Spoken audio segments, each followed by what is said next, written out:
بسم اللہ الرحمن الرحیم اللہم صلی علی سیدنا محمد وعلی آل سیدنا محمد واصحاب سیدنا محمد وبارک وسلم علیہم۔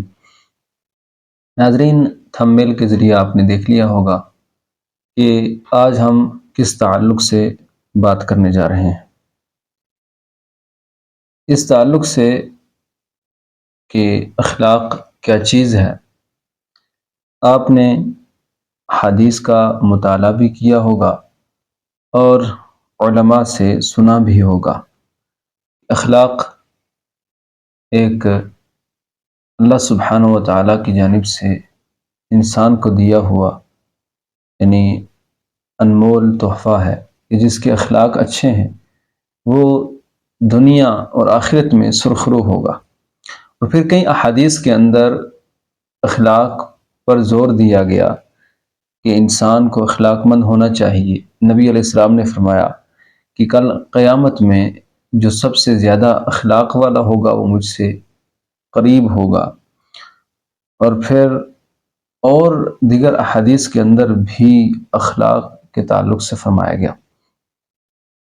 ایک چیز آپ ذہن نشین رکھیں گے کہ اخلاق جو ہمارے ہاں عرف عام میں جو سمجھا جاتا ہے بلا شبہ وہ بھی اخلاق ہے، یعنی اچھے رویے کے ساتھ، سلیقے کے ساتھ دوسروں کے ساتھ معاملات کرنا، ملنا جلنا، اور یعنی معاملات کے اندر دوسرے مسلمانوں کو ترجیح دینا، ایثار کرنا، غریبوں کی مدد کرنا، یتیموں پر ہاتھ رکھنا، یہ ساری چیزیں یعنی جو ہمارے معاشرے کے اندر اچھائی میں جس چیز کو اخلاق کہا جاتا ہے، اچھے کاموں کے اندر بلا شبہ وہ بھی اخلاق ہے۔ لیکن ناظرین، وہ چیز جو کم لوگ اس پر بولتے ہیں، آج میں آپ سے گوش گزار کروں کہ سب سے بہتر اخلاق یہ ہے کہ آپ قرآن اور حدیث کے پابند ہوں، اور سب سے بہتر اخلاق یہ ہے کہ آپ وہ چیز کریں کہ جس کا اللہ کے رسول نے آپ کو حکم دیا ہے۔ اب ہم اخلاق کو اتنی اہمیت دیتے ہیں، دینی بھی چاہیے، لیکن افسوس ان لوگوں پر ہوتا ہے کہ جو اخلاق کا رونا روتے ہیں اور اخلاق کی آڑ میں یعنی وہ سادہ لوح مسلمانوں کو اپنی مکاری اور عیاری کی وجہ سے، جیسے کہ میں نے تھمبنیل لگایا، اور اس طرح کے کئی اور اشخاص ہیں جو اپنے جال میں لوگوں کو پھنسا لیتے ہیں۔ تو اخلاق بلا شبہ اچھی باتیں بھی ہیں، لیکن اخلاق یہ بھی بتانا چاہیے کہ قرآن اور حدیث کے اندر سب سے زیادہ جس چیز کی تاکید آئی ہے وہ عقیدہ ہے، یعنی اللہ کے رسول، صحابہ، اہل بیت، اولیاء کے تئیں اپنے ایمان و عقیدہ کو کیسے رکھنا ہے، اس چیز کی تاکید آئی ہے۔ تو ایک شخص وہ ہے کہ جو بڑا یعنی شریف النفس معاشرے کے اندر اپنے آپ کو یعنی کہلا رہا ہے یا بتلا رہا ہے، دکھلا رہا ہے، اور بڑے اس کے اچھے اخلاق ہیں۔ کیوں؟ کیونکہ وہ ہر کسی کے ساتھ یعنی چاہے وہ گستاخ ہوں یا کم ظرف لوگ ہوں، بد مذہب ہوں، اگر ان کے ساتھ اس کا اچھا میل جول ہے تو اسے پر اخلاق سمجھا جاتا ہے۔ یعنی اپنی زبان میں مرچوب قسم کا شخص، یہ اپنی دیسی زبان کے اندر، اور یعنی صلح کلی ٹائپ کا آدمی، ہر یعنی جگہ جس جگہ جائے ان کا ہو جائے، اسے پر اخلاق سمجھا جاتا۔ حالانکہ یہ اخلاق میں گراوٹ ہے اور بد اخلاق ہونا ہے۔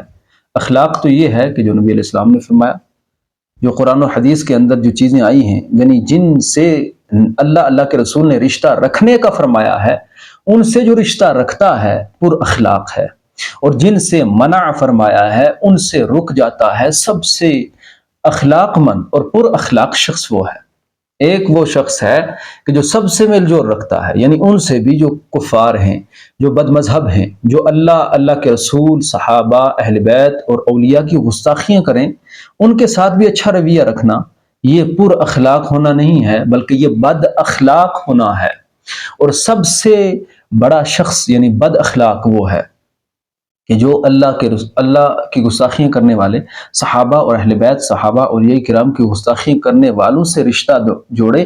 سب سے بڑا بد اخلاق وہ ہے، اور سب سے یعنی حسن اخلاق رکھنے والا اور سب سے پر اخلاق وہ شخص ہے کہ جو گستاخان اللہ اور گستاخان رسول، صحابہ، اہل بیت اور گستاخان اولیاء سے اوائڈ کرے، اس لیے کہ ان چیزوں کی قرآن اور حدیث کے اندر جو ہے تعلیم ملتی ہے۔ اور نبی علیہ السلام نے جو حدیث پاک کے اندر فرمایا، ایک روایت پیش کروں کہ من وقر صاحب بدعت قد اعان علی ہدم الاسلام، کہ جس نے کسی بد مذہب کی، گمراہ شخص کی، گستاخ کی تعظیم کی، اس کی توقیر کی، اس کے آگے جھک گیا، رسپیکٹ اسے دی، اللہ کے رسول فرماتے ہیں اس نے دین کو ڈھانے کا کام کیا۔ اس لیے ناظرین، اخلاق کو سمجھیں۔ اخلاق یہ نہیں ہے کہ صرف ہندہ پیشانی سے آپ کسی کی چاپلوسی کے اندر ایسے جھک جائیں اور بڑے صوفی بن جائیں، محافل کے اندر آپ کا یہ رویہ ہو۔ بلا شبہ یہ بھی ہونا چاہیے، دل سے ہونا چاہیے، لیکن سب سے بڑی اخلاق کی بات یہ ہے کہ آپ عقیدہ اہل السنہ پر کاربند رہیں، جمے رہیں۔ اللہ سبحانہ و تعالی عمل خیر کی توفیق عطا فرمائے۔ والسلام علیکم ورحمۃ اللہ وبرکاتہ۔